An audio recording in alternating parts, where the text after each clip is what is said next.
Hi, this is Dr. Nick. I'm the Incrementalist here with incremental insights for better business and better health. And I'm Fred Goldstein with Accountable Health, here helping companies and their employees reopen during the COVID pandemic. So Nick, it's been 18 weeks now. I think that's about 3 hours that we've been talking about these issues. And suddenly we show up with new backgrounds in all of this. What are we going to talk about today? Oh, gosh. Any hints? Well, it happens to be the anniversary of the Apollo 11 moon landing. It's the 51st anniversary. The 50th was pretty special, and I think there was lots going on, celebrating it and focusing on it.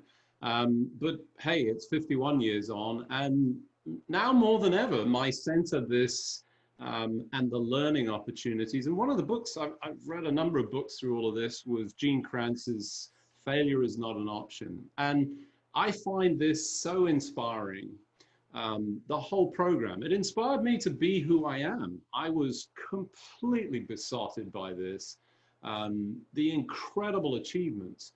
And what it taught me, and as I look back, was the incredible resilience of all of the people, and importantly, everybody coming together. I think one of the things that you hear all the time is that people came together, but I think crucially, they made mistakes. They didn't get everything right, but that wasn't, oh, well, that's it, game over, let's finish that idea, right? I mean, what was your experience? Yeah, I mean, I just like you was just awestruck watching this as it progressed as a young child.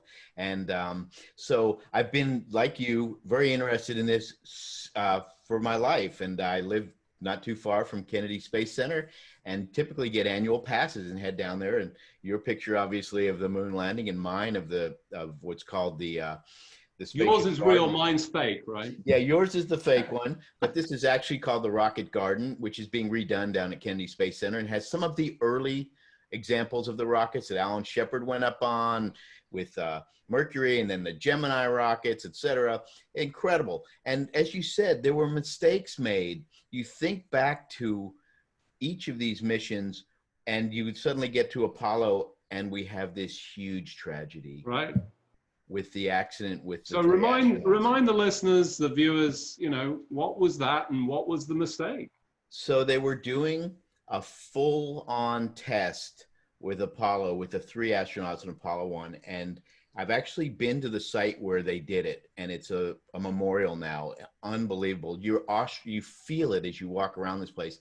And they were doing it, and they suddenly had a fire in the capsule, and all 3 of those original astronauts died. And the setback, everyone thought this might be it and set it back. And they realized they had made some crucial mistakes. They were using 100% oxygen in the capsule. They had a spark.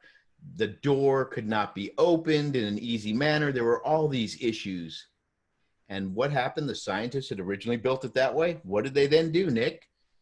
They go look at that, analyze the problem, and understand what was it that they made in terms of mistakes, in terms of the understanding, and re-engineer.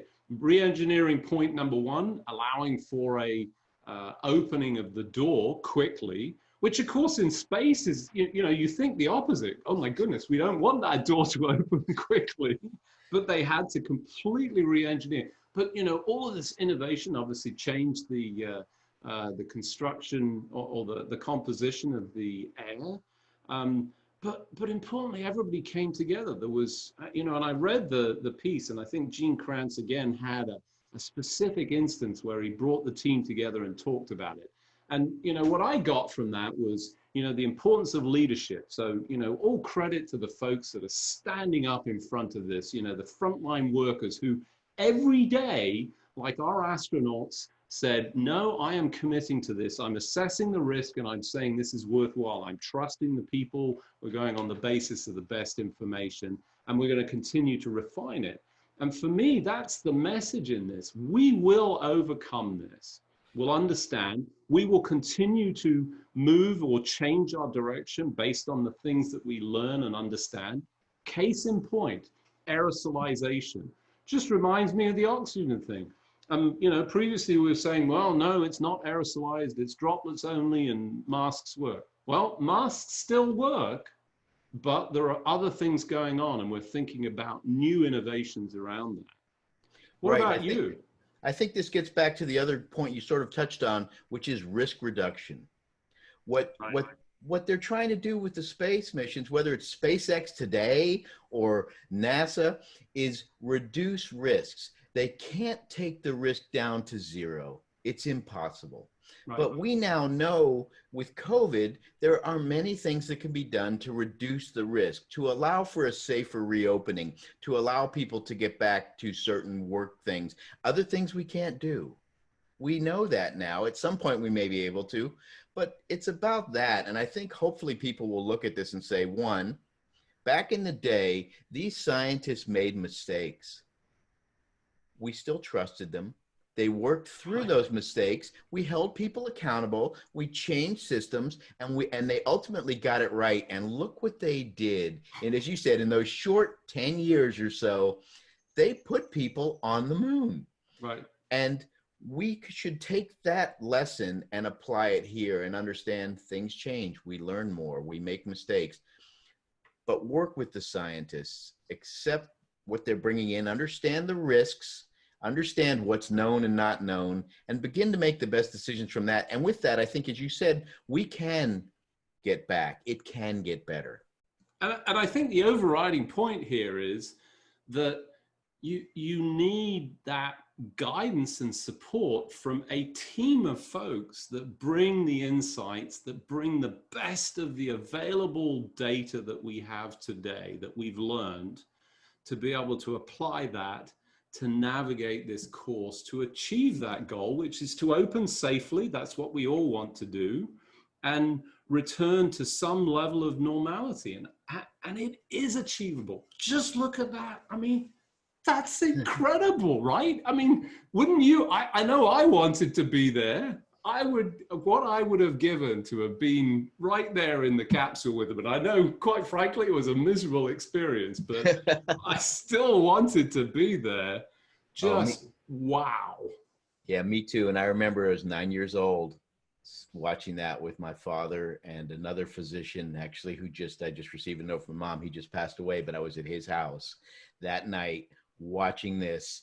Just unbelievable. On our way to California, moving out there, it was like, wow, fantastic stuff. So I hope everybody understands some of the key messages from NASA, from Apollo, from these missions, and take that information and apply it to where we are today with COVID. Keep the positive aspects. It can be done.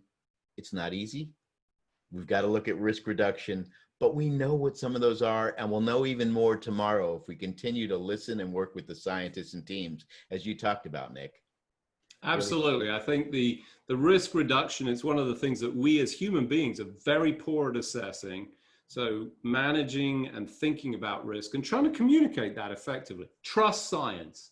Science leads us. Is science perfect? Absolutely not. And you clearly articulated that, Fred, this sort of constant challenge that we have, but the reorientation, important to challenge things, but ultimately to trust the leadership and to trust the leadership of scientists and the folks at the front line of all of this who know and understand, and we continue to follow and develop.